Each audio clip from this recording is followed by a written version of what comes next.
Buenas tardes, me llamo María José Herrero, soy profesora de lengua y literatura, o bueno, debería decir mejor que me he dedicado media vida a intentar serlo, no siempre lo he conseguido. Gracias por acompañarnos en una hermosa tarde con una gran cantidad de actividades, seguramente muy interesantes todas.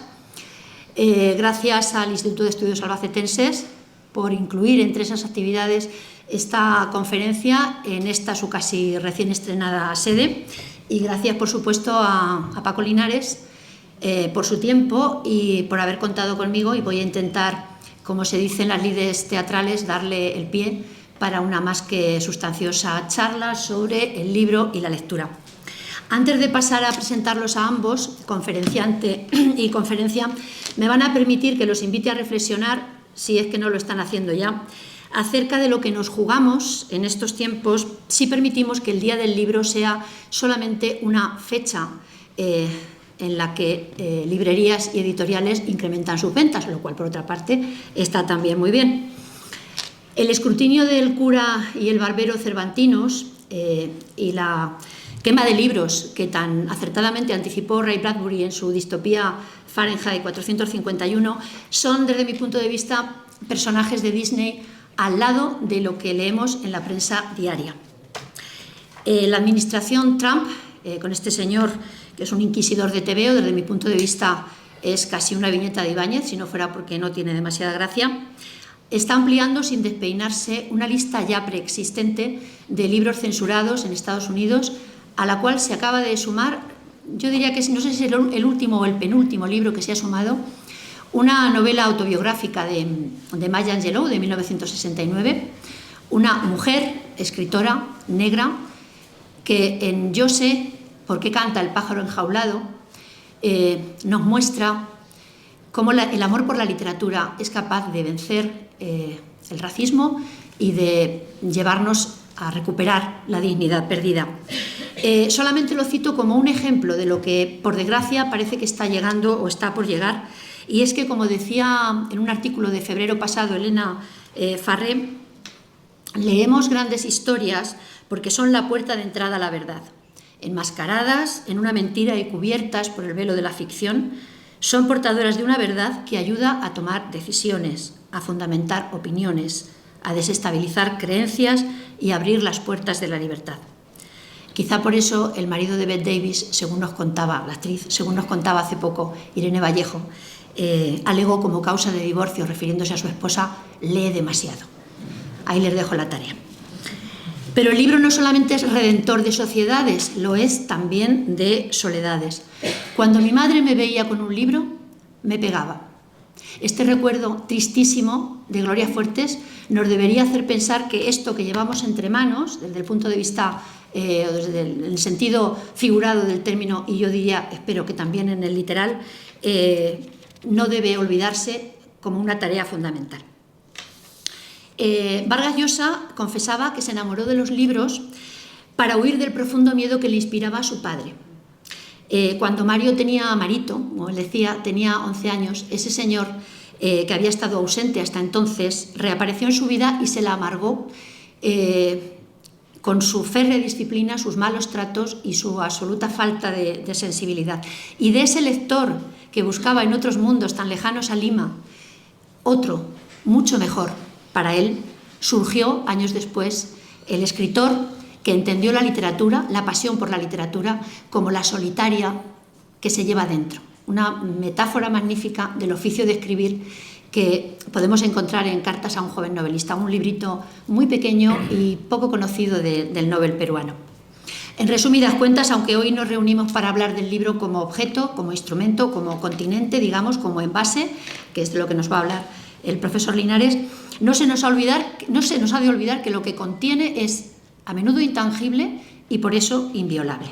Bien, no se me olvida que mi cometido fundamental es presentarles al conferenciante, pero me encuentro con un problema, y es que probablemente la mayoría lo conoce sobradamente, con lo cual una referencia somera a su persona pues es casi innecesaria, y una exposición detallada de los méritos que atesora, de su currículum, pues imposibilitaría la conferencia, y no es eso lo que queremos. Entonces me parece oportuno hacer una breve semblanza al menos para atestiguar como poco que la elección del Instituto de Estudios Albacetenses ha sido más que acertada. Paco Linares es doctor en Filología Hispánica y miembro de este instituto, donde ha desempeñado diferentes funciones, diferentes cargos: secretario técnico, director de publicaciones y de proyectos, así como director del Departamento de Filología. Ha sido, y supongo que es en realidad porque de esa dolencia no nos curamos nunca, profesor de Lengua y Literatura en institutos de secundaria, donde ha desarrollado su labor docente como catedrático de la asignatura y ha ejercido, además, diferentes cargos directivos, y también en la Universidad de Castilla-La Mancha como profesor asociado en la Facultad de Educación de Albacete, donde ha dirigido numerosos trabajos de fin de grado y ha participado en diversos proyectos de innovación educativa. Paco ha sido miembro o coordinador de diferentes equipos de investigación, publicaciones científicas, seminarios, encuentros relacionados con la lengua y la literatura o con su didáctica. Y a Paco, y me apetece mucho decirlo, le debemos en Albacete la organización de interesantísimos congresos, como los dedicados a Pedro Simón Abril, en homenaje a Pedro Simón Abril, a Rodrigo Rubio o a nuestra poeta por excelencia, Dionisia García. Congresos de vocación local e índole internacional, o al revés, si quieren, también nos sirve, en cuyo marco pudimos disfrutar de charlas, de lecciones impagables de gentes como Ignacio Bosque, Marcos Marín, Lola Pons o Emilio Lledó, entre otros primeros espadas de la palabra. Ha obtenido varios premios de poesía y narrativa, y además de numerosos artículos, capítulos de libros, presentaciones, conferencias, ha publicado libros de poesía, narrativa y ensayo, entre los que destacaré por su vinculación especial con nuestra ciudad, los dedicados a la biografía de Artemio Precioso, que les aconsejo vivamente. Aunque él asegura que no es el más indicado para ello, Paco nos hablará hoy de lo que yo llamo la letra pequeña de la literatura, esto es, de algunos aspectos relacionados con la literatura como proceso de comunicación, del canal, es decir, el envase, el continente, del código y de las circunstancias del emisor, o lo que es lo mismo, del autor o autora. Decía Paul Auster que la literatura es esencialmente soledad, que se escribe en soledad, se lee en soledad, y a pesar de todo, el acto de leer permite una comunicación, como decía, entre dos seres humanos. Sin embargo, como nos va a contar enseguida Paco, la lectura no siempre fue un acto íntimo y solitario, todo lo contrario. Durante muchos siglos la lectura en voz alta era lo habitual. En relación con el canal y el código, nos va a hablar de los soportes textuales. A mí me gustaría recordar, un día como hoy, la importancia de las ediciones atractivas, porque la lectura, valga un poco el doble sentido, como la comida, nos entra por los ojos.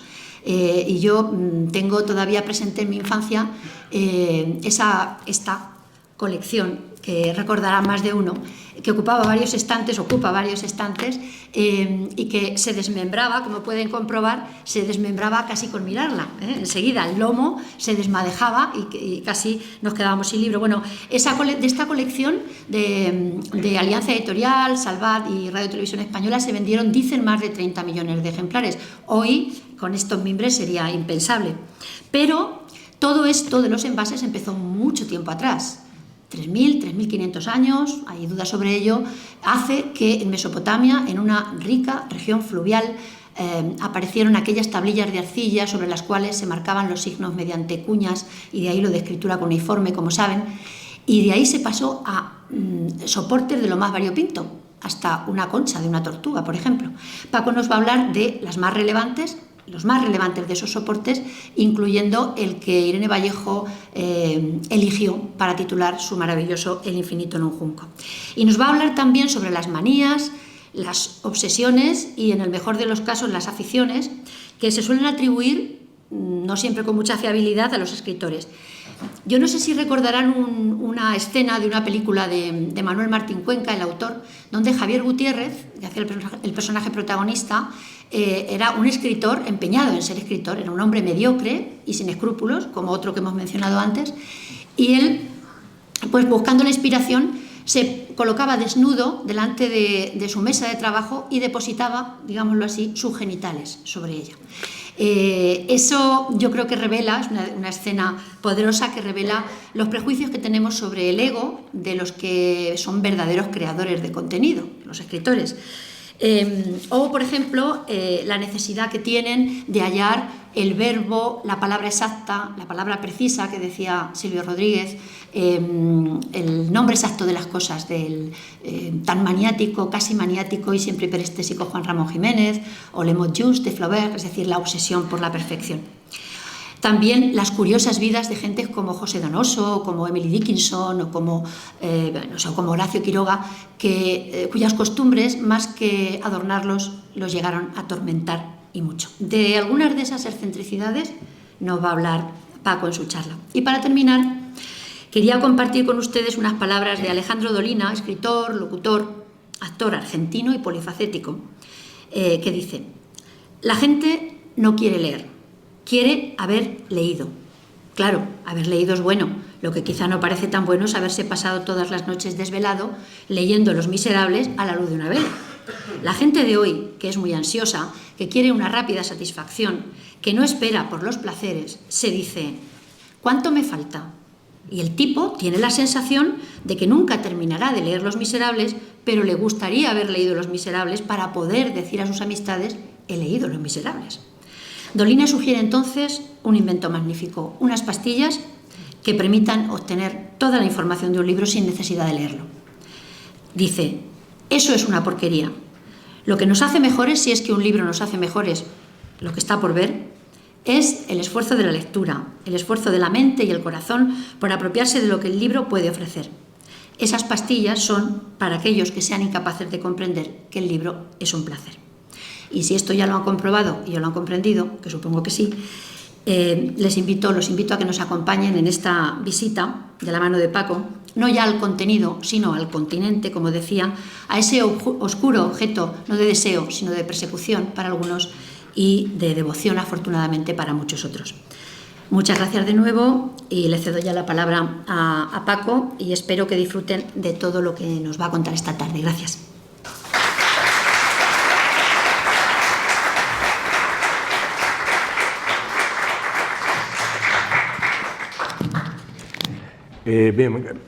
Gracias María José por tus palabras, bienvenidos a todos. Quiero dar mis gracias más sinceras porque hayan elegido esta tarde tan hermosa, pues como ha dicho María José, esta conferencia entre el puñado grande de actividades que hay ahora mismo en toda la ciudad. Como ha dicho María José ya en su presentación, yo soy profesor de lengua y literatura, pero también soy un amante de los libros, pero no soy un bibliófilo.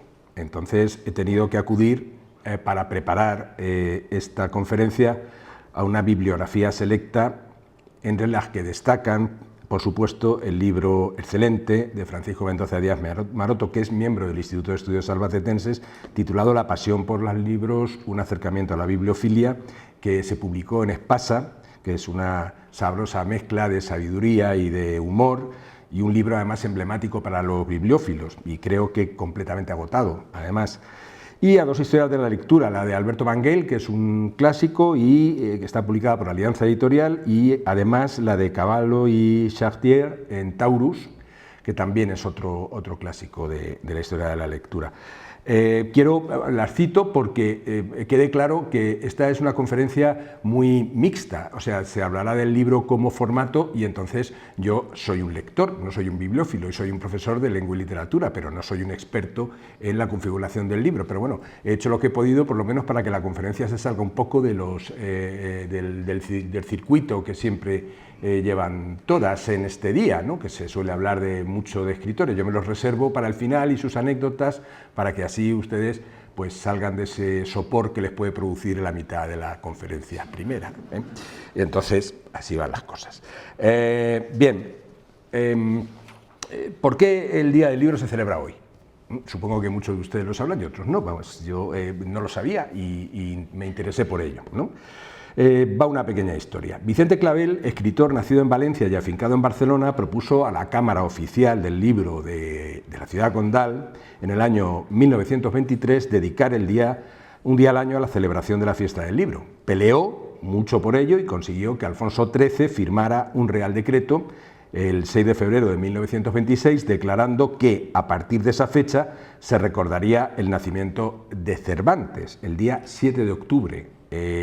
con la celebración que se llamó Día del Libro. Claro, las dudas sobre la fecha exacta del nacimiento de Cervantes se alteraron con el pasar de los años. Hoy día sabemos que fue bautizado en Alcalá de Henares el 9 de octubre, por lo que casi todos los estudiosos apuntan a que vio la luz el 29 de septiembre, que es el día de San Miguel, de 1547.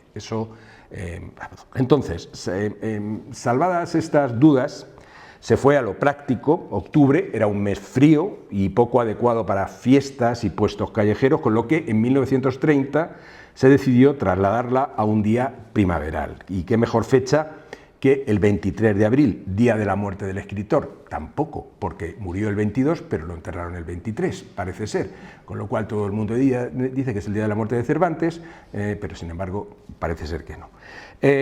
Bueno, entonces era un cambio cómodo, aunque algo funesto, si queremos llamarlo así, ya que se cambió el recuerdo del nacimiento por el de la muerte, pero también esto me llamó la atención y entonces consulté y me di cuenta de que las efemérides se celebran tanto en los días del nacimiento como de la muerte, indistintamente, según conviene a quien las celebra. Prácticamente es así, ¿no?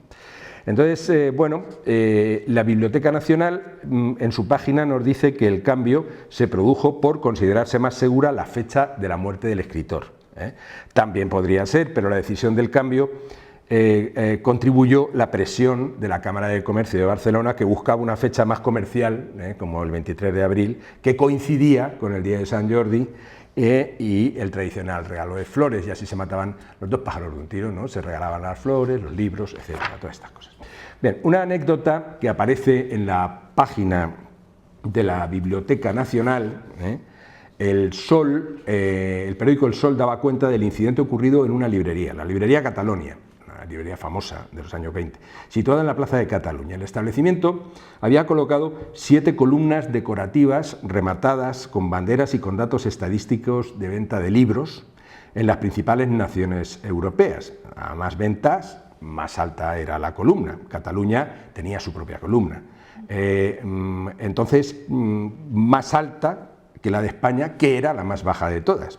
Varias personas indignadas denunciaron el hecho al gobernador civil por entender que se quería poner de relieve la incultura de España. Entonces se presentó la policía en la librería con una orden del gobernador y se incautó de las 7 columnas que había. O sea que estos problemas, que parecen nuevos, ¿no? vienen de atrás, todo se repite. Mucho más tarde, en 1993, la UNESCO atendió a la petición precisamente del gobierno español y se estableció esta fecha como de Día del Libro a nivel mundial.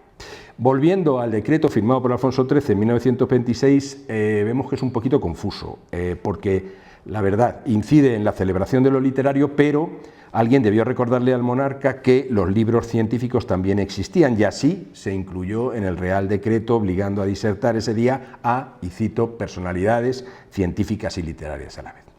Humberto Eco, como nos recuerda el profesor Mendoza, decía que el libro pertenece a esos milagros de una tecnología eterna de la que forman parte la rueda, el cuchillo, la cuchara, el martillo, la olla y la bicicleta.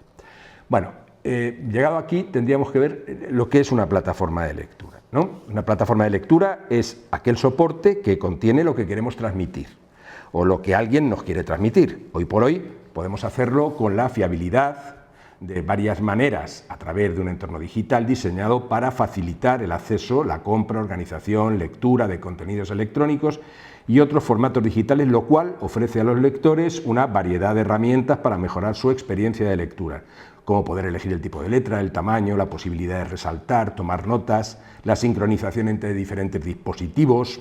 En esencia, es un espacio que trasciende el papel y permite una interacción dinámica. Pero hoy solo celebramos, según parece, el éxito de una de las plataformas existentes, que es el libro, nada más, el libro como formato. ¿Y qué pasa con el libro electrónico? Entonces, ¿no es también una forma de transmisión de conocimiento? ¿Se celebra hoy? Pues no, no se celebra hoy. El origen del libro electrónico se remonta a 1971, cuando Michael Hart, ese señor que hay ahí, un estudiante de la Universidad de Illinois quiso enviar información en formato digital a unos amigos ante las limitaciones del sistema informático en cuanto al tamaño del texto y el número de contactos a los que enviar la información. Hart ideó un texto como elemento independiente y descargable. Este estudiante acabó creando el conocidísimo proyecto Gutenberg, una gran biblioteca digital que recopila copias de libros clásicos en formato digital, obras de grandes autores. Los textos de esta enorme biblioteca son de dominio público, bien porque los derechos de autor de algunos autores han expirado, bien porque se obtiene la autorización de sus titulares en derechos para la difusión. Y fue la empresa Overdrive, el líder mundial de préstamo de libros electrónicos, la que propuso el 4 de julio como Día del Libro Electrónico para fomentar la lectura y la difusión de contenidos, siempre con la autorización de sus autores, de tal manera que tenemos un día diferente. Esto que parece anecdótico, ¿no? Da mucho que pensar, porque hoy en día, claro, la forma de transmisión cultural es tan grande, la forma de transmisión del libro es tan grande, ¿no?, que hoy celebramos efectivamente el Día del Libro y además nos volcamos hacia lo literario. Nos volcamos hacia lo literario más que hacia lo científico, parece, ¿no? Es un poco indeciso. Bien, aclarado esto, una anécdota. Esta señora, que ven aquí ustedes, Ángela Ruiz Robles, es una maestra gallega, nacida, como ahí pone, en Villamañín. Entonces, tuvo el invento de un libro, de una enciclopedia mecánica, ¿no? La patentó, volvió a intentarlo en 1949, no se le reconoció por parte de la comunidad científica, lo volvió a intentar en el 62 y, bueno, ahí quedó patentada su enciclopedia mecánica, que no hubo ninguna empresa que quisiera comercializarla. Bien, es cierto que es anecdótico porque no se trata de un libro electrónico, se trata de un libro mecánico en todo caso, Entonces, bueno, pues ahí estaríamos. Según el diccionario de la RAE, la palabra libro tiene dos acepciones que vienen muy bien. Conjunto de muchas hojas de papel u otro material semejante que encuadernadas forman un volumen, por una parte, y por otra, obra científica, literaria o de cualquier otra índole con extensión suficiente para formar volumen que puede aparecer impresa o en otro soporte. La academia ya introduce ahí lo que todos conocemos. Entonces, escojo estas dos primeras como las más indicadas. Podemos ir adelantando que, como ha dicho María José, hoy hablaremos de libros, un poco de literatura, pero sobre todo del libro, de su forma, de cómo se hace un libro y de sus encuadernaciones, etcétera, más o menos hasta la mitad de la conferencia. Si nos vamos fijando en el PowerPoint a partir de ahora, pues veremos cómo se conforma un volumen, la parte que lo constituyen, los materiales que se emplean o se emplearon, ¿no? Bueno, al principio fueron los soportes para escribir, la corteza de tilo, el líber, el barro cocido para hacer tablillas, como ella ya ha dicho, las hojas de palma, en Oriente los tejidos de seda, de lino y, sobre todo por su importancia, y es de lo que hablaremos ahora, es el papiro, el pergamino y el papel, ¿vale? El papiro es un material, ahí tienen la planta, con espesor similar al del papel que se utilizó como una superficie de escritura y se inventó en el Antiguo Egipto. Con una cuchilla se extraía la parte central del tallo de la planta, unas finas tiras verticales y el tamaño del papiro fabricado dependía de la longitud de las tiras que se conseguían extraer, ¿no? Entonces, estas tiras finas se mantenían en remojo durante 1-2 semanas. Cuanto más tiempo en remojo, más oscuro era el tono del papiro. Como ahí vemos, las tiras se golpeaban con mazos para aplanarlas y perdían entonces su contenido en agua y en azúcar y se volvían resistentes y poco quebradizas. Sobre la tabla plana, húmeda, se ponía una primera capa de tiras a la que se superponía otra, alternándose varias capas horizontales y verticales hasta formar una lámina rectangular. No me quiere el rectangular y vertical. Iván, no toques. Vale. Proseguimos. Esta hoja rectangular de papiro conseguida se prensaba y se secaba al sol sobre una superficie plana con unas piedras encima que servían para ejercer presión. Se alisaba, se pulía con una herramienta de marfil o una concha para evitar que la tinta se dispersase al escribir. Después se pegaban unas hojas con otras, formando rollos y se enrollaban sobre una varilla de madera, marfil o hueso. se escribía en la cara del papiro que tenía las tiras horizontales, y para escribir se usaba una varilla de bambú con tinta preparada en carbón vegetal, mezclada con cola. El papiro obtenido de una tonalidad blanca y delgada estaba destinada para escribir los libros sagrados, y el papiro obtenido con tonos marrones, que se consideraba peor, era para los apuntes más ordinarios y otras funciones. Entonces se fabricó, como hemos dicho, por primera vez en Egipto en el cuarto milenio antes de Cristo, y siendo útil incluso cuando llegaron ya a Egipto las técnicas de fabricación de papel, se siguió fabricando el papiro. Lo utilizaron, entre otros, egipcios, griegos, romanos, y parece que la última fecha oficial determinada de utilización del papiro fue el año 1057, cuando se publicó un decreto papal de Víctor II, pero esto es anecdótico porque seguramente el papiro continuó durante un tiempo alternándose, ¿no? Las fechas en esta conferencia son muy movibles, ¿no? Porque consultar distintas fuentes incluso no se ponen de acuerdo entre ellas. Bien, el pergamino tiene su origen en la ciudad de Pérgamo, aunque su existencia sí que se remonta a un periodo anterior. La base material del pergamino era una piel que de casi siempre cabra, oveja o ternera, que se trataba mediante un proceso llamado pergaminaje, orientado a la obtención de la dermis solamente. Primero se eliminaba la epidermis, sumergiendo el material en agua y cal. Las pieles se mantenían sumergidas en cubas durante un tiempo, un par de semanas, y dejando que la disolución alcalina actuara sobre la superficie de la piel. A continuación se eliminaban los restos de pelo de lana de la cara externa y la carne y grasa de la parte interna, raspando la superficie sobre un soporte curvo con un cuchillo sin filo, igualmente curvo, que se llamaba rasorius. Los restos de pelo y de carne se eliminaban con relativa facilidad gracias al efecto producido por la maceración en cal. Después se procedía al estirado de la piel, consistente en tensar el pergamino en un bastidor uniformemente para eliminar arrugas y pliegues. Entre tanto, las pieles se sometían a un proceso otra vez de humidificación y secado mediante la aplicación de agua caliente, y se volvían a raspar mediante el cuchillo que se llamaba el lunellum, que recibía ese nombre por su hoja característica en forma de media luna.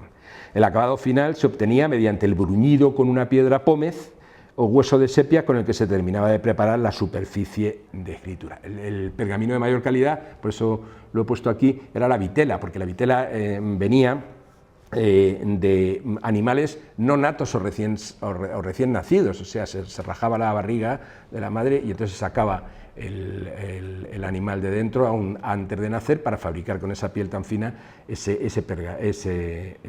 vitela. He intentado buscar alguna fotografía de guantes de vitela, porque antes se fabricaban, hace muchos años, el siglo pasado yo creo, incluso a principios de este siglo, del siglo XX, se fabricaban guantes de señora de vitela. Yo lo he oído siempre, pero sin embargo no he encontrado ninguna foto. He encontrado guantes de todo tipo, de mujer, perfumados, modas de guantes y tal, pero no he encontrado ninguno de vitela. Entonces no sé si es que el respeto por los animales o un poco la prevención ha hecho retirar todas estas cosas, pero vamos, yo estoy seguro de haberlo oído. Entonces se conocía otra cuestión, la forma del códice desde el siglo I. Ahora veremos después la anécdota de Julio César, pero no se había difundido ampliamente. Entonces se considera que entre los manuscritos más antiguos en pergamino está el rollo de Isaías, que se data entre el año 150 y el 100 a.C., aunque no se generaliza su utilización hasta después. En el siglo IV el códice se populariza y el pergamino se convierte en material principal de la escritura de libros, y desde el siglo IV hasta la Edad Media es el material más común para la escritura y reproducción de textos, y en el siglo XV ya, claro, con la invención de la imprenta de tipos móviles de Gutenberg y con el uso del papel, se reemplaza gradualmente el pergamino, que pasa a considerarse un material lujoso, que era más costoso, difícil de fabricar y en fin. Bien, el papel, que es el último, ¿no? Pues el papel vino de China alrededor del año 100 a.C. y pasó a los árabes en el 721 por medio de prisioneros chinos que habían capturado los árabes, que lo fabricaban en su país. A España llegó alrededor del año 1000. La fabricación de papel por el método tradicional ya lo utilizaban los musulmanes instalados en el sur de España a finales del siglo X o principios del siglo XI, utilizando técnicas originarias de China y mezclando principalmente paja, cáñamo y lino como materia prima. Posteriormente, claro, se comenzaron a usar trapos y restos de tejidos, de algodón y de lino. El proceso se mantuvo sin cambios hasta el final del siglo XVIII en la fabricación del papel antiguo. Primero se clasificaban los trapos manualmente según calidades para obtener los distintos tipos de papel, se introducían en un pilón o pudridero, que se llamaba también, se cubrían de agua y se les dejaba fermentar durante 5 o 6 semanas y después los trapos se troceaban a mano. Después se vertían a una pila con agua en la que se machacaban y trituraban hasta reducirlos a una pasta fina o pulpa.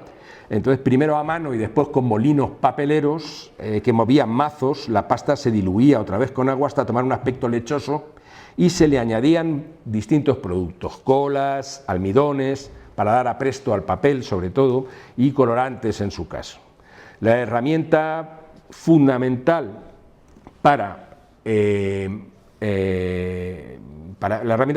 era la denominada forma o molde, que es lo que este señor llamado Laurente, que era el formador, tiene en las manos, consistía en un bastidor de madera en el que se disponía una serie de hilos metálicos de cobre o de latón formando una rejilla. La forma se introducía en una tina con la pasta de papel convenientemente diluida en agua y sobre su superficie se sacaba una porción de dicha pasta que al secar daba lugar al pliego de papel. El molde o rejilla dejaba algunas marcas. Las horizontales se llamaban puntizones y estaban muy próximas unas a otras, y las verticales se denominaban corondeles, porque claro, el metal que tenía iba dejando cuando se cruzaba sus marcas. A veces llevaban filigranas que marcaban su origen. En el libro de Mendoza refiere que en España una mano y una estrella en papel procedente de Ceuta o Ceutí, que él no se decide por ninguna de las dos localidades en Murcia, por eso se denominaba la filigrana Ceptí. Seguidamente se prensaba bien para que perdiese el agua y después el levador separaba a manos las hojas de papel ya formadas que se colgaban para que se secasen. Si se deseaba obtener el papel para escribir, los artesanos lo impregnaban con gelatina conseguida de la cocción de retales de pieles de vacuno o con almidón, volviéndolos a secar al aire. Y una vez secado, pues se le procedía a un bruñido, golpeándolo con lo que se llamaba una maza satinadora. Iban moviendo el papel mientras otra persona iba golpeando todas las partes del papel para dejarlo bien brillante, ¿no?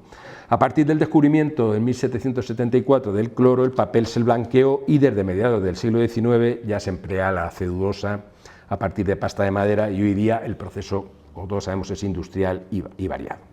Una breve referencia a las tintas usadas, porque realmente eran muchas y casi en cada parte del mundo se utilizaban materiales distintos para las tintas, pero bueno, tradicionalmente en Oriente se usaba el negro de humo mezclado con goma y en Occidente el sulfato de cobre o de hierro. La tinta para imprimir era la más estable y se usaba polvo de humo de resina quemada y barniz de aceite o nuez de linaza para que se impregnara. Y para la tinta roja se utilizaba bermellón molido, igual que en la pintura, que no es sino sulfuro de mercurio, ¿no? Bueno, vamos a hablar un poquito brevemente del formato del libro. Bueno, primero tenemos que saber que la imprenta moderna, tradicionalmente hemos dicho siempre, la de tipos móviles, se inventó en 1440. Dicen unos, otros en el 53, otros en el 46, pero bueno, alrededor de 1440, por Gutenberg, ¿no? Ahí tenemos en la diapositiva que hay una imprenta también de tipos móviles que inventó en el año 1048 Vicens, pero era por la dificultad misma de las grafías del idioma chino, ¿no? Parece que se abandonó y no tuvo demasiado éxito. Entonces podemos considerarla el precedente inmediato de la idea de Gutenberg, que lo que hizo fue tallar los tipos móviles en metal en vez de en porcelana, que es lo que hacían en China. Bueno, llegado a este momento, pues claro, como ya entramos En la imprenta hay que decir, mucha gente, se habla mucho de incunables, y mucha gente no sabe lo que es un incunable. Un incunable es la edición impresa entre la invención de la imprenta y el año 1500. Ahí hablamos de incunables, siempre pasados por la imprenta, ¿vale? Antes se empleaba la escritura a mano o bien la xilografía, que requería tallar manualmente el texto o imagen en el hueco de una tablilla de madera, y después la tablilla de madera ahí se labraba, ¿no?, con un punzón todo lo que se quería poner, y después se pasaba por la tinta y se imprimía en un papel, exactamente igual que hacemos ahora mismo con los sellos o con los tampones. Pero esto, claro, tenía un límite, no podía hacerse un libro a base de... Y entonces se hacían normalmente panfletos publicitarios, etiquetas de trabajo, en fin, de pocas hojas, ¿no? Para entender también lo que sigue, debemos saber que la palabra códice se usa para denominar uno de los formatos del libro. Se compone de cuadernos plegados, cosidos y encuadernados, y habitualmente se puede escribir en ambos lados de cada hoja, denominadas páginas, que pueden numerarse. Aunque técnicamente cualquier libro moderno es un códice, el término se utiliza para libros escritos a mano, manuscritos, en el periodo previo a la imprenta, es decir, hasta fin de la Edad Media. Como curiosidad, y aquí viene Julio César, según Suetonio, fue Julio César el que dobló un rollo, presumiblemente de papiro, porque en páginas dándole la forma de cuadernillo, simplemente cogió un papiro, lo estiró y fue doblándolo, ¿no? ¿Por qué? Porque Julio Iglesias viajaba siempre acompañado... No lo digo yo, lo dice la bibliografía, siempre acompañado de una biblioteca portátil. Entonces estaba harto de llevar los rollos, ¿no?, detrás, ¿no? Entonces los dobló. Esto es una anécdota que yo creo que puede venir incluso deformada por los siglos, ¿no? Se atribuyen siempre estas cosas a gente muy importante, quizá a veces para ensalzarlos, ¿no?, aumentar su fama o su, yo no sé. A mí me parece curioso y puedo llegar a creer que Julio César hiciera eso, porque si se leen más bibliografía, entiendes que los viajeros tenían verdaderas dificultades para transportar lo que querían transportar sobre lectura, ¿no? Bien,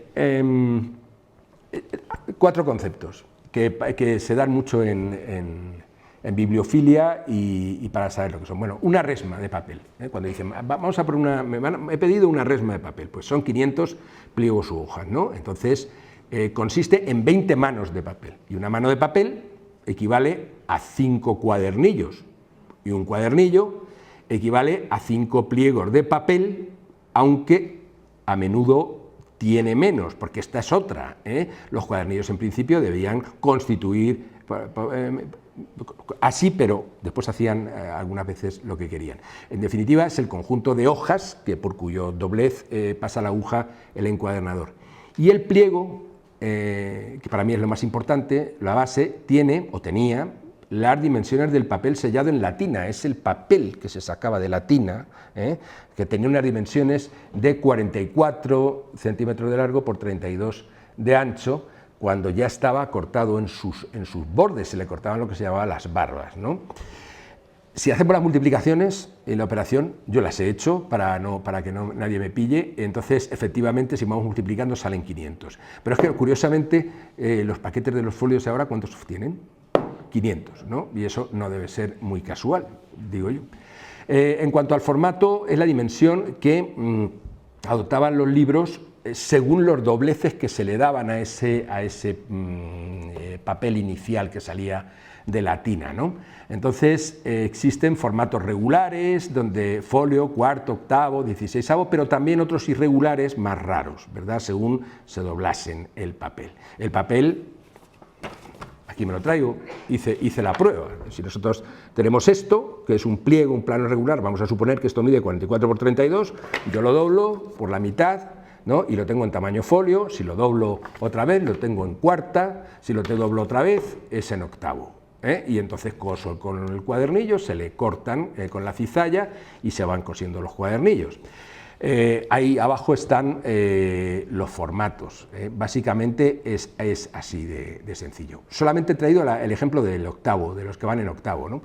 En la plantilla que quedaría en un octavo sería, después de doblarlo, por supuesto, después de medirlo y doblarlo, se despliega, y entonces es sobre lo que la imprenta imprime el papel, y entonces quedaría como tienen ustedes arriba de la diapositiva a la izquierda, que tiene 1, 2, 3, 4, 5, 6, 7, 8, pero por el revés, por la otra parte tiene otros 8, serían 16, en este caso, octavillas, porque quedaría el tamaño octavilla, que son los que conforman pues, un formato en octavo. A la derecha tienen el orden con que, una vez plegados, quedarían el número de las páginas, que es lo que se han ustedes curioseado por las imprentas. Antes lo más difícil era que tenían que numerar bien porque claro, desdobladas quedan desordenadas, y cuando se dobla es cuando tiene que quedar todo bien ordenadito y numerado. Entonces es muy difícil, y muchas veces se equivocaban los propios impresores,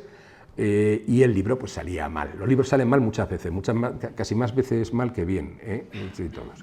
Bueno, ahí tienen, no está en escala, esto no está en escala. El pliego antiguo, con su folio, cuarto, octavo, etcétera, y el formato normalizado que se llama ahora, que es el que nosotros usamos, el A4, por ahí lo tienen por ahí abajo, A0, A1, A2, A3, A4, lo que se llama el formato DIN, que es distinto. Antes escribíamos en folios más grandes, ¿no? Y ahora pues escribimos en A4 y seguimos llamándole muchas veces folios, pero eso es un formato normalizado.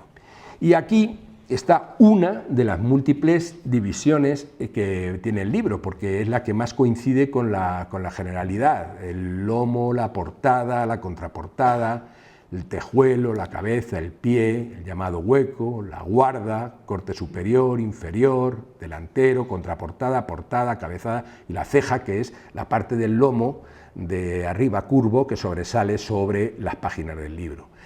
No todo el mundo utiliza la misma terminología. Busquen ustedes esta noche en internet el formato del libro y se volverán locos porque de pronto cambian los términos. Cambian los términos. ¿Por qué? Yo no lo sé, ya lo digo, yo no soy bibliófilo, pero debe tener algún tipo de explicación. Bien. En cuanto a los márgenes, lo deseable siempre ha sido que sean lo más amplios posibles. Por ejemplo, Bodoni, que era un encuadernador famoso, dejaba en blanco el 70% o más de la superficie de cada página. Lo realmente elegante es dejar unos márgenes amplios y que la mancheta o mancha quede ahí en medio, pero que los márgenes den la elegancia al libro. Aquí hubo un presidente de comunidad autónoma que, si no recuerdo mal, nos regaló un Quijote que valía €1, rojo, hecho en un papel oscuro, con unos márgenes que yo llegué a medir y medían medio centímetro cada uno, y porque se suponía que debían fomentar, y todo castellano-manchego tenía que leer el Quijote alguna vez en su vida. Yo creo que es la única forma en que consiguió que ningún castellano-manchego leyera el Quijote jamás. Porque, como ha dicho María José antes, lo atractivo de un libro precisamente es que te entre por los ojos primero. Una buena y bonita edición siempre entra mejor por los ojos al lector, y ahí están en los institutos arrumbados todavía, envueltos en plástico, encima de las librerías de la biblioteca, ese Quijote que yo creo que pasará a la historia del anecdotario de los Quijote, porque no he visto otra cosa igual. Bien. Ahí tienen lo que es un cuaderno, que era lo que hablábamos antes. La encuadernación en rústica se realiza cosiendo los cuadernillos entre sí, pegándolos al lomo del libro. Si no se elaboran cuadernillos y se utilizan hojas sueltas, se pueden desprender, como en el caso que ha enseñado María José. Son colecciones de bolsillo normalmente de mala calidad, y si la encuadernación es en tapadura o cartoné, pues entonces la calidad y resistencia del libro es mayor. La elaboración es muy similar al de tapa blanda, se cosen los cuadernillos entre sí, o era muy similar. Ahora ha cambiado mucho, porque hay, claro, ahora los libros ya no se desprenden de esa manera, los libros se pegan. Yo he estado revisando mi biblioteca, mirando unos y otros, y me he dado cuenta que todas las ediciones de los años 60, 70 y 80, de Bruguera, de RTV, etcétera, los pegaban mal al lomo. Sin embargo, hay editoriales y algunas de cierto renombre que no hace cuadernillos, sino que coge las hojas, las recorta y las pega directamente sobre el lomo, pero con algún tipo de pegamento que yo ignoro, que no hace que no se desprendan la hoja, ¿no? Pero lo raro, lo suyo es eso, coser así los cuadernillos entre sí, se pegan con cola al lomo, y en el caso de la pasta, de los libros de pasta dura, el lomo tiene un refuerzo de tela, o tenía un refuerzo de tela, ahora no lo tienen muchos, pero sí viene el lomo ligeramente reforzado, ¿no? Bien, vamos a ver, vamos a pasar a alguna curiosidad sobre los actos de leer, ¿no? Entonces, no debemos olvidar que por encima de las plataformas de lectura y los adelantos digitales está la escritura misma, inventada hace miles de años como una sofisticada tecnología que nos permitió conservar los conocimientos y expandirlos, como nos recuerda Irene Vallejo, pero sobre todo hacerlos revivir cada vez que nuestros ojos se depositan en las letras de una página. Existe un concepto muy relacionado con la forma del libro, y este concepto es el de scriptio continua. Prácticamente desde los orígenes de la escritura se redactaba sin intervalos, no había ortografía normalizada, y lo que hacía el lector oral, porque la lectura era oral, era imprescindible, ya que debía, mientras leía lo escrito, ir separando los vocablos y dar sentido correcto a la lectura. No se concebía, por tanto, la lectura silenciosa, aunque hay algunos ejemplos en la literatura griega, pero son irrelevantes. Se deja muchas veces en manos de los esclavos la lectura en voz alta, más o menos ilustrados, la interpretación y lectura de textos, y cada lectura era así pues una experiencia sonora, porque el escrito no podía interpretarse ni decirse sin la voz del lector. Entonces, indudablemente, la ausencia de intervalos o de separaciones o de signos de puntuación pues era un obstáculo, pero nunca fue algo insalvable en el mundo griego y en el mundo clásico. Entonces, desde las primeras tablillas de barro, el texto estaba destinado a leerse en voz alta. Los signos representaban sonidos. Verba volan, scripta manent. Las palabras vuelan, lo escrito queda, decía Cayo Tito en el Senado romano, pero sin embargo Alberto Manguel antes Borges, en un prólogo de una edición del Quijote, alteran el significado moderno de la frase. No es que lo escrito sea mejor porque sea más estable, al contrario, se destacaba la palabra dicha en voz alta sobre el texto escrito. El lector que recita en voz alta se convierte él mismo en el espíritu del habla. A veces, nos recuerda Manguel, el lector se balanceaba mientras leía, ¿no? Con la cadencia de las frases. Hay excepciones, algunas, diré un par, en que la lectura silenciosa apareció. Por ejemplo, en la Moralia, las obras morales y de costumbres de Plutarco, él incluye un breve tratado sobre la fortuna o virtud de Alejandro Magno. Descubrimos ahí este fragmento revelador sobre la lectura silenciosa, que es cuando Alejandro Magno recibe una carta de su madre y comienza a leerla en silencio ante la estupefacción de sus soldados. Y el fragmento de Plutarco dice así, lo cito, merece la pena. En una ocasión, cuando había roto el sello de una carta confidencial de su madre y la leía en silencio, Hefestión acercó su cabeza a la de Alejandro y leyó la carta con él. Alejandro no quiso impedírselo, pero se quitó la sortija y la colocó sobre los labios de Hefestión, como indicándole que la lectura debía ser silenciosa en ese momento, porque la tendencia era a la lectura, claro, en voz alta, ¿no? El intervalo entre las palabras se introdujo hacia el siglo VII y fue en el seno de la escolástica donde surgió con más fuerza la lectura silenciosa, aunque Svembro, un autor, nos recuerda que era prácticamente desconocida en el resto de la sociedad medieval. Hay una segunda anécdota curiosa. Ambrosio, obispo de Milán, San Ambrosio después, sorprende y deslumbra a Agustín, San Agustín, después profesor de literatura y elocución en la misma ciudad, con una lectura silenciosa que Agustín observa al descuido. Manguel comenta en su historia de la lectura que a Agustín, sin embargo, esa manera de leer le resultó lo bastante extraña como para notarla en sus confesiones, es decir, que este método, la lectura silenciosa, era en su época, algo fuera de lo corriente y que la lectura normal ordinaria se hacía en voz alta. Aunque sea posible encontrar ejemplos anteriores de lectura silenciosa, hubo que esperar hasta el siglo X para que esta manera de leer llegara a ser habitual en Occidente.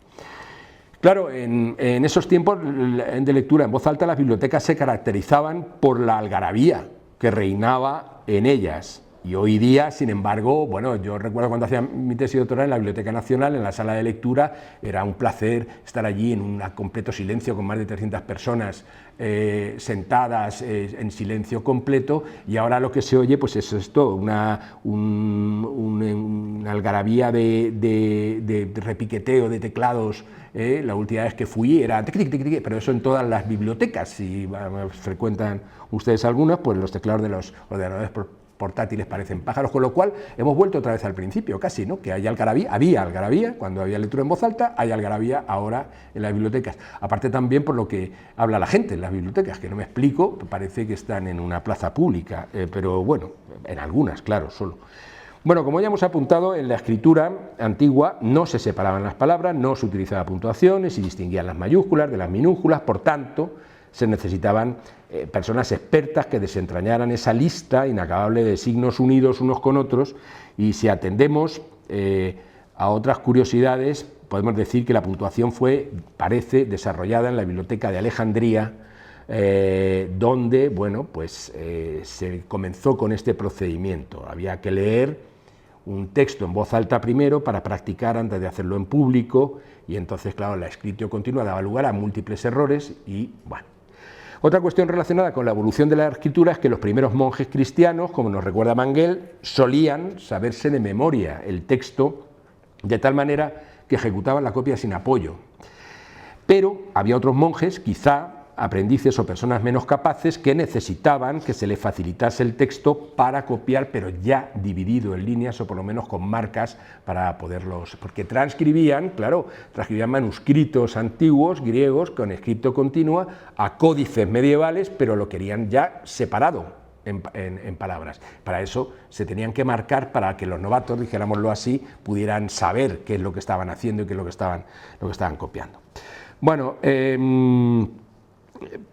para terminar este apartado sobre las formas de lectura, sobre la lectura en voz alta, silenciosa, sobre el escrito continua y sobre los orígenes de la escritura, enumeraré una serie de casos, un caso sobre todo que nos hará pensar en esto. En Fedro, el diálogo platónico, Sócrates le dice al propio Fedro que el dios Tot de Egipto e inventor de la escritura visitó al rey de Egipto con el fin de regalarle sus invenciones para que el pueblo pudiera progresar. Y Tot le dice al rey que con la escritura mejorará la memoria del pueblo, pero el rey pensó que, y cito, si los humanos la aprenden, la escritura sembrará en sus almas la semilla del olvido, dejarán de ejercitar la memoria porque se fiarán de lo que está escrito y no recordarán las cosas buscándolas en su interior, sino por medio de señales externas.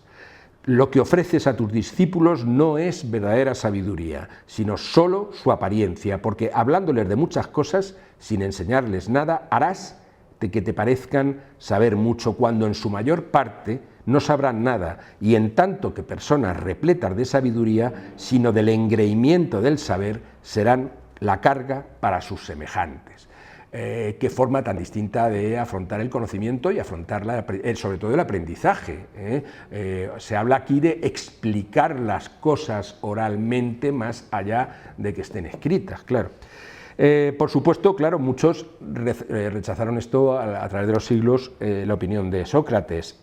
Claro, puede deberse a que en la época del filósofo el texto escrito no era una herramienta habitual, mientras que en épocas posteriores los estudiantes ya utilizaban los libros como apoyo de la memoria. Bien, algunas curiosidades. Acudo al libro de Paco Mendoza para ilustrar algunas curiosidades acerca de los libros. Primero, para comenzar, el libro curioso, porque hay una definición para libro curioso, sería aquel cuyo tema es poco corriente o presenta peculiaridades de composición, encuadernación, impresión, materiales, etc.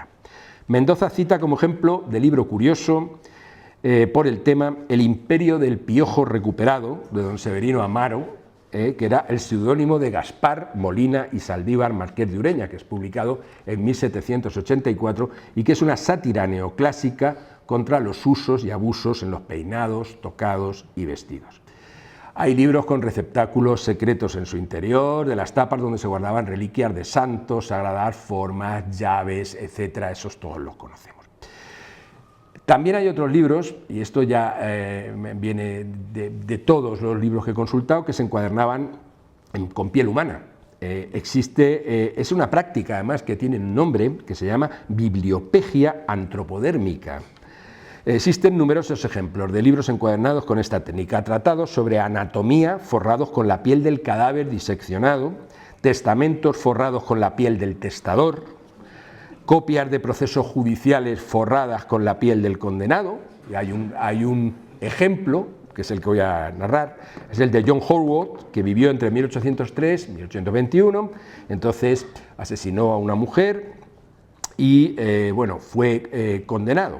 Tras su ahorcamiento, su cuerpo fue devuelto al doctor Smith, que había intervenido en el proceso, para su disección en el Hospital Real de Bristol. Como parte del proceso de anatomización, fue necesario retirar la piel de Horwood. En otros casos, la piel se habría incinerado como residuo médico, pero el doctor Smith optó por curtir la piel y usarla para encuadernar los documentos que documentaban el asesinato, el juicio, la ejecución y la posterior disección. Entonces, los restos de Horwood se guardaron para su disección médica. Este libro se conserva hoy en los archivos, en la colección de los archivos de Bristol, en el Museo de Bristol. La piel, en la portada del libro, ahí la tienen, pero no se ve bien, se ve la horca, pero no se ve la grabación, pero ahí está grabada en relieve con un motivo de horca y calaveras y huesos cruzados con las palabras latinas cutis vera Johannis Horwood, que se traduce como la verdadera piel de John Horwood. Entonces, el doctor Smith, ya por rematar la anécdota, el doctor Smith conservó el esqueleto en su casa hasta su muerte, la del doctor, cuando pasó al Hospital Real de Bristol y más tarde a la Universidad de Bristol. El esqueleto se mantuvo colgado en un armario de la Universidad de Bristol con una soga alrededor del cuello, como indicación de que pertenecía a un delincuente convicto. Y leí el otro día que la familia, hace no demasiados años, los herederos han conseguido por fin enterrar el esqueleto que estaba colgado en un armario con una soga al cuello.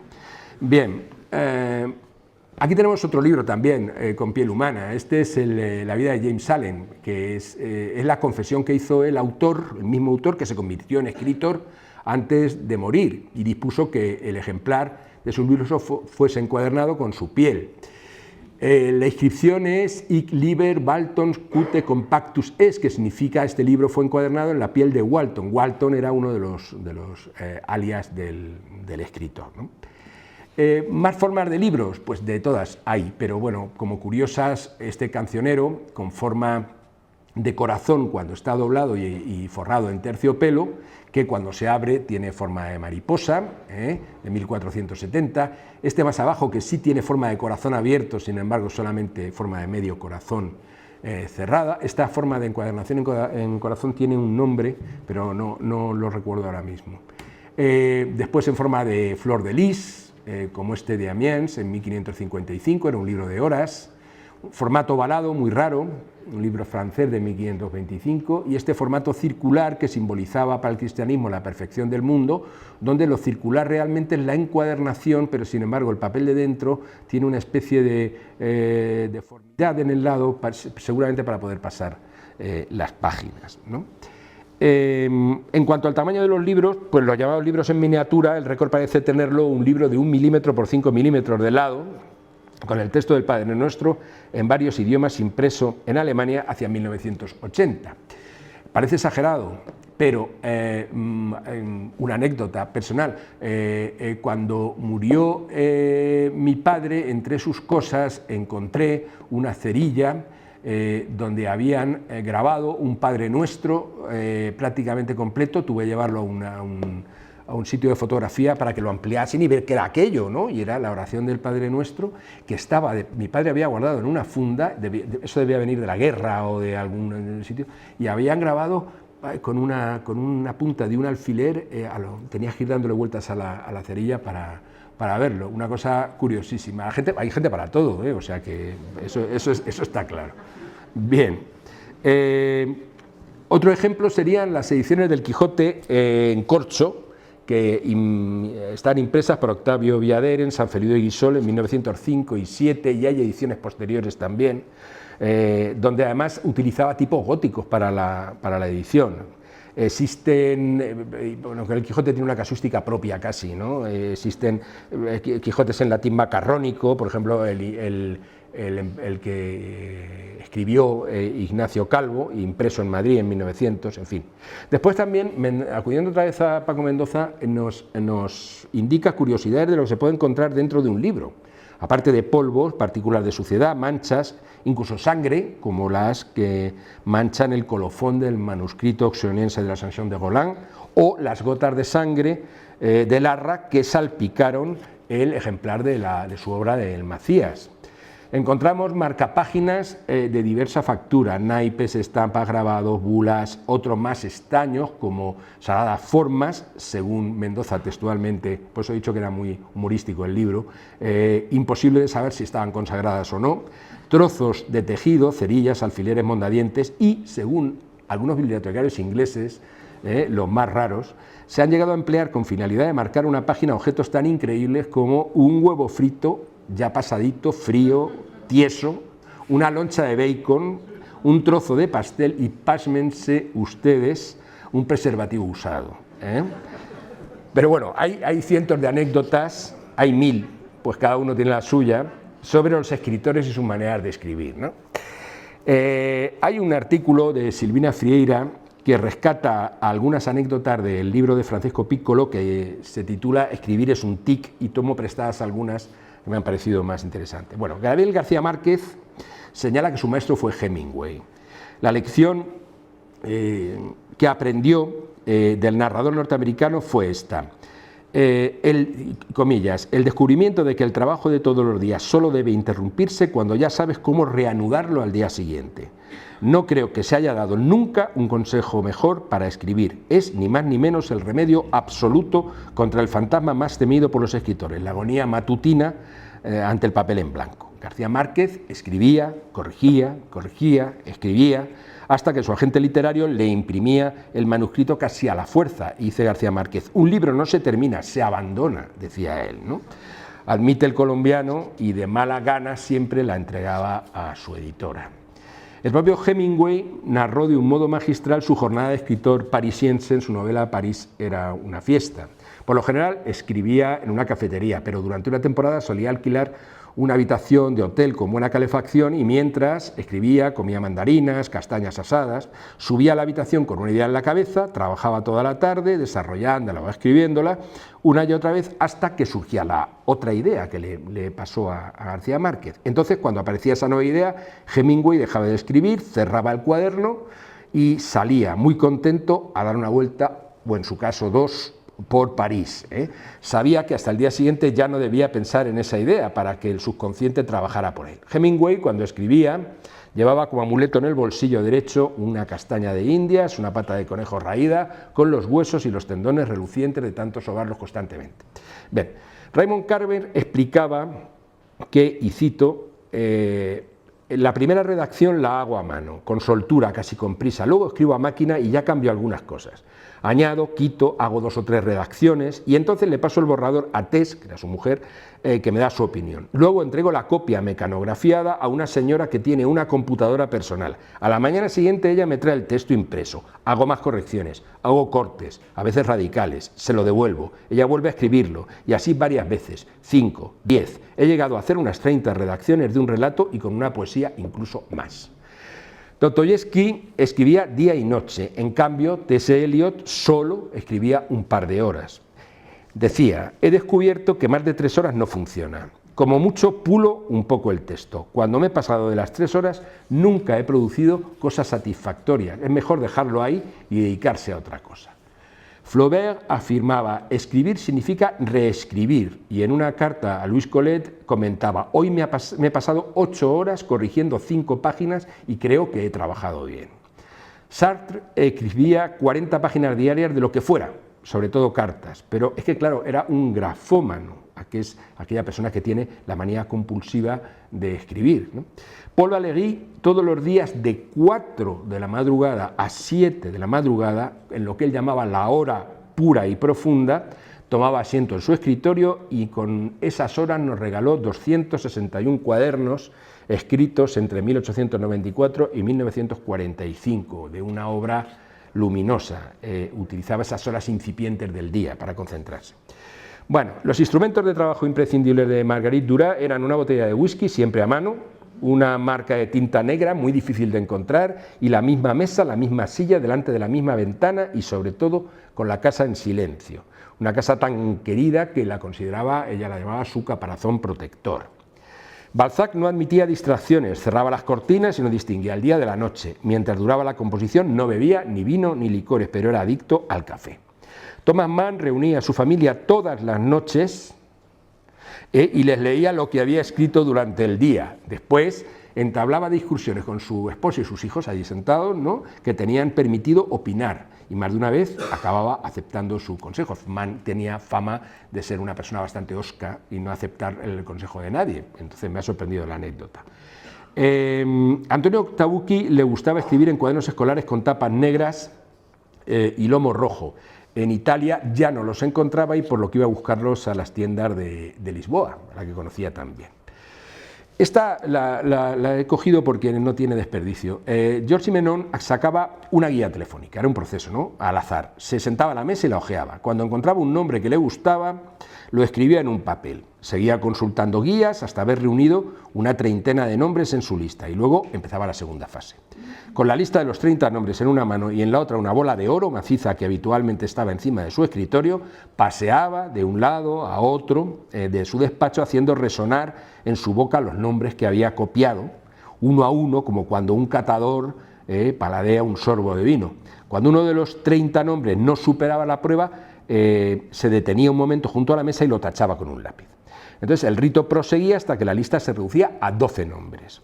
Entonces empezaba la fase número 3, volvía a sentarse en la mesa, escribía una ficha biográfica de cada uno de los 12 nombres en hojas separadas, después apilaba esas hojas como naipes sobre el tablero en la mesa, las barajaba, los destinos de los personajes, y por fin se ponía a escribir la novela, y entonces no separaba nunca el lápiz del papel, la escribía prácticamente de un tirón. Claudio Magris decía: en casa no puedo escribir, necesito aislamiento, y la cafetería es un aislamiento especial, es el sitio donde la soledad se verifica en medio de los demás. Como todos sabemos, Javier Marías no escribía con ordenador, escribía en una máquina eléctrica. Hay, en fin, más ejemplos. Hay ejemplos también sobre la posición corporal en que los escritores redactaban sus obras. El ejemplo que más juego da es el de la clinofilia, que es un término utilizado que designa la tendencia de un paciente a permanecer en la cama durante muchas horas del día sin que exista una enfermedad orgánica que lo justifique. Puede ser un escritor o no, hay gente que está en la cama todo el día. Bien, entonces, como ejemplos de clinofilia, pues Marcel Proust, por ejemplo, escribía en la cama y, según su sirvienta, nunca le vio escribir sentado ni de pie. Todo lo que escribió, salvo escasas excepciones, lo hizo apoyando la cabeza sobre almohadas y usando las rodillas como escritorio. Orwell, en sus últimos días, se metía en la cama con una máquina de escribir y dicen que terminó el borrador definitivo de 1984 moribundo con la máquina entre las sábanas. Sobre el cabecero de la cama de Onetti, es el más famoso, ¿no?, escritor que escribía en la cama, había un cartel pegado a la pared que decía: se nace cansado y se vive para descansar, ama a tu cama como a ti mismo, descansa de día para dormir de noche. Onetti pasó los últimos años de su vida en la cama y desde allí lo hacía todo. Escribía, leía, recibía a los amigos, daba entrevistas. El uruguayo no se levantaba de la cama ni cuando le llegaba una idea súbitamente en la madrugada. Para no ponerse en pie y para no olvidar, entonces pensaba a su mujer, a Dolly, y su última mujer, y le pedía que tomase nota. Truman Capote dijo en una entrevista: soy un escritor completamente horizontal. Son 4 fotos de los 4 escritores que estoy dando las anécdotas. Bien, Truman Capote dijo eso, que no podía, que era un personaje completamente horizontal. Vicente Alexandre, en un caso similar, cuando unos periodistas escandinavos le pidieron grabar en su rincón creativo, les dijo: me temo que no va a poder ser, usted me disculpará, pero es que escribo en la cama. Valle Inclán escribía en la cama, o en una especie de cama turca, colgaba en la pared cuartillas escritas a lápiz que después transcribía su mujer, tumbado, como Onetti recibía a los amigos. Yo recuerdo haber leído, no sé dónde, pero no he conseguido encontrarlo, que muchas veces lo que hacía Valle Inclán era tirar las cuartillas al suelo y al día siguiente la chica o la señora que se hacía la casa tenía la obligación de ordenarlas y ponerlas ordenadas encima de la mesa, porque él iba lanzándolas al suelo. Bueno, de Edith Sitwell murió como vivió. Se sabe que a veces dormía en un ataúd y que le encantaba pasar el tiempo en la cama donde escribía. Y como colmo del escribir tumbado, yo creo que el de Agatha Christie, que escribía frecuentemente tumbada, pero en una bañera. Otros escritores, sin embargo, escribían de pie. Kierkegaard tenía varios escritores altos en su casa, en diferentes cuartos, Dickens, Winston Churchill, Nabokov, Virginia Woolf, que escribía sobre un tablero en sus rodillas de pie o tumbada, y Ernest Hemingway, que prefería hacerlo de pie, pero realmente Hemingway lo hacía en cualquier sitio y posición. De los escritores podría haber seguido, pero de los escritores alcohólicos no hablaremos porque por sí solo da para una extensa conferencia, por lo menos del doble de duración de lo que da esto. Para terminar, solamente un par de reflexiones. Claro, siempre te preguntas, profesor, que ¿cómo me hago lector? Pues de estas preguntas, ¿cómo hacer un lector? ¿Cómo me hago lector? La fácil de responder es la primera, pues cada persona sabe cómo llegó a la lectura y el porqué de seguir leyendo cada día. Y además no hay dos casos iguales. Hay personas que leen porque sus tiempos decidieron que era la mejor manera de matar el rato y tumbados en la cama viajaban de niños y adolescentes a lugares remotos que elevaban su fantasía y llenaban sus tardes de alegría y entretenimiento. Otras personas llegaron de la mano de algún profesor o profesora que conectó con ellos y las lanzó al mundo de la lectura. Otros leyeron porque en su casa se leía y otros, sin embargo, habitantes de casa donde también se leía, jamás cogieron un libro entre las manos. Más frecuentemente de lo que parece, jóvenes procedentes de casas donde no hay un libro deciden abrir sus horizontes a través de la lectura por el simple impulso de mejorar su vida. Y con esta anécdota termino para que vean que esto es así, porque no hay una solución. Bueno, yo no he dado en 40 años con la solución, es como ir buscando siempre el santo grial, ¿no? Bien. Rodrigo Rubio, nuestro escritor de Montalvos, aquí al lado, hijo de labradores, pasó la infancia en su pueblo natal. No estudió y su formación fue totalmente autodidacta. Una enfermedad producida por una vacuna contra el tifus en mal estado le produjo una fuerte minusvalía que con el tiempo le incapacitó para moverse con autonomía. Rodrigo leía todo lo que caía en sus manos, absolutamente todo, y no sin esfuerzo se abrió un camino en la literatura. Ganó el premio Gabriel Miró con Un mundo a cuestas, que ahora va a reeditar, va a hacer una edición crítica, Manolo Cifo, muy buena, con unas anotaciones, la verdad, extraordinarias, y en 1965 obtuvo el premio Planeta con su obra Equipaje de amor para la tierra. Fue escritor toda su vida.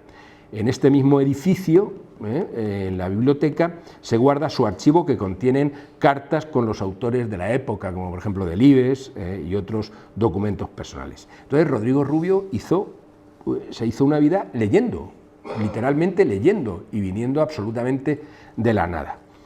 ¿El cómo hacer que un adolescente se acerque a la lectura? Pues eso sigue siendo un misterio que día a día se vuelve más complicado. Así es que gracias, con esto termino.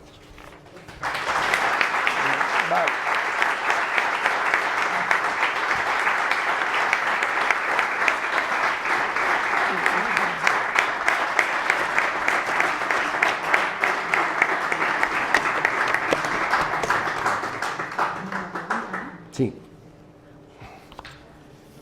Si tienen alguna duda, alguna pregunta, la respondo con gusto. ¿No? ¿Nadie? Sí. ¿Alguna vez he comprado un libro así antiguo, a mejor de 1930, por ahí? Sí. Y eran así, venían como doblados, todos los libros que vienen así, nota que lo han ido doblando. Sí. Muchas veces vienen las páginas sin cortar. Sí, eso se llama intonsos. Los libros intonsos son los que después de coser los cuadernillos, normalmente se pasan por la guillotina, se cortan los bordes, pero muchos libros se encuadernaban sin pasar por la guillotina. Entonces, bueno, hay coleccionistas de libros intonsos. Paco Mendoza da una anécdota muy buena en su libro. Dice que hubo, creo recordar ahora, que hubo un coleccionista solo de libros intonsos que tenía que soportar constantemente el mirar sus estanterías y no leerlos para no tener que abrirlos. Y un día llegó a su casa y no sé si un familiar o un sirviente de la casa le había abierto absolutamente todos los libros intonsos que tenía. Y entonces el hombro estuvo a punto de tirarse por una ventana. Creo que lloraba desconsoladamente como si le hubiera muerto un hijo, porque claro, llevaba toda la vida coleccionando intonsos y de pronto se los abrieron, ¿no? Eso es muy, muy típico. ¿Alguna cosa más? ¿Eso es que era así o es que lo tenía que No, eran probablemente errores en la guillotina muchas veces, a veces salían así y ya está. Todos, había una colección, hay una colección que los que han estudiado filología aquí, románica e hispánica, que salían muchos libros intonsos, entonces, y claro, para eso se utilizaba lo que se llama una plegadera. Yo tengo una que me regaló mi abuelo porque era suya, es como un cuchillo de madera, que tiene filo por ambas partes, pero es romo, no tiene filo, precisamente para abrir esos libros intonsos sin hacer lo que mucha gente hace, que es que coge el primer cuchillo que hay por la cocina, va a rajar el libro intonso y raja la página de arriba abajo. Entonces, si lo haces con una plegadera de madera, pues te abre el libro limpiamente por el canto. ¿Algo más? Pues nada, muchísimas gracias por venir.